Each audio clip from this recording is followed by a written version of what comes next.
西九龍公路於6月19日傍晚發生連環車禍，涉及一架九巴同2架私家車，造成3人受傷。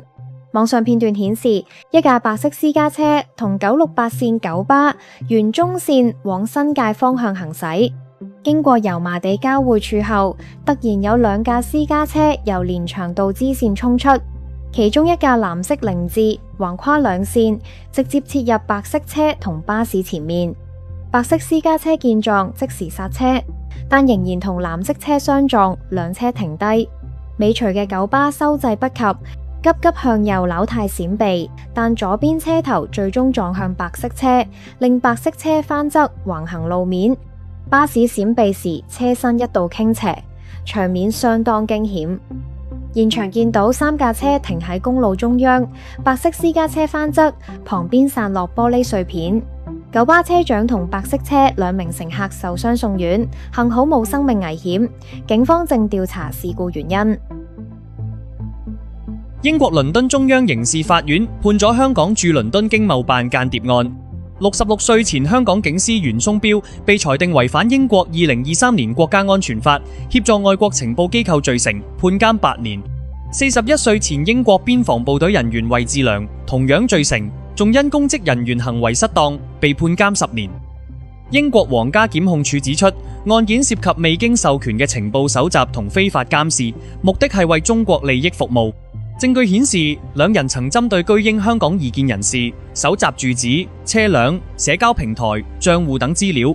庭上亦有證據顯示，香港駐倫敦經貿辦被用作安排同資助相關活動嘅基地。英國傳媒形容，今次係首次有人因協助中國情報機構而喺2023年國家安全法下罪成並判刑。法官強調，現代間諜活動唔止於軍事或機密資料，仲包括監視同恐嚇海外異見人士。英國反恐警務人員指案件性質嚴重，因為被告針對嘅係因政治立場或和平示威而被視為目標嘅人士。深水埗蘇屋村蘭花樓發生一宗父親大義滅親嘅案件。警方喺6月19日下晝約3點接獲報案，一名男子指佢19歲姓黃嘅女兒疑似喺屋企吸毒。警員到場之後，喺單位內檢獲一支懷疑含有伊托咪茲嘅煙槍。經初步調查，女事主涉嫌管有危險藥物被捕，目前正被扣留調查。案件交由長沙灣分區軍裝巡邏小隊第3隊跟進。天水圍流浮山光華農場喺不足1個月內連續2次遭爆竊，損失財物超過270萬港元。被偷走嘅包括金器、鑽石、翡翠、玉牌同名錶等。警方翻查大量閉路電視，喺6月18日於全港拘捕9名男女，包括主謀、接應司機同金鋪職員。調查顯示，部分贓物被帶到荃灣金鋪及澳門典當，警方已起回約80萬港元嘅贓物，並正同澳門司警追查贓物流向。涉事農場佔地約6萬平方尺，由受害人家族經營超過30年。第一宗爆竊案發生喺5月23日，工人聽到聲響，發現大閘被打開，一輛私家車駛離現場。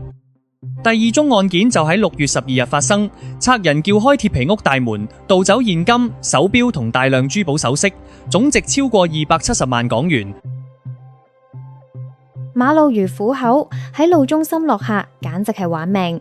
6月19日有片段瘋傳，見到一架的士竟然停喺荃灣青山公路環貿廣場對開路中心落客，司機仲落車幫手搬行李，乘客拖住行李橫越2條行車線，場面危險又魯莽。尾隨巴士被逼停低，乘客拍低全程，網民怒斥行為，仲衰過 cut 線，冇死火燈，認為警方必須嚴肅跟進。運輸署表示高度關注，涉事的士司機已被車隊終止合作，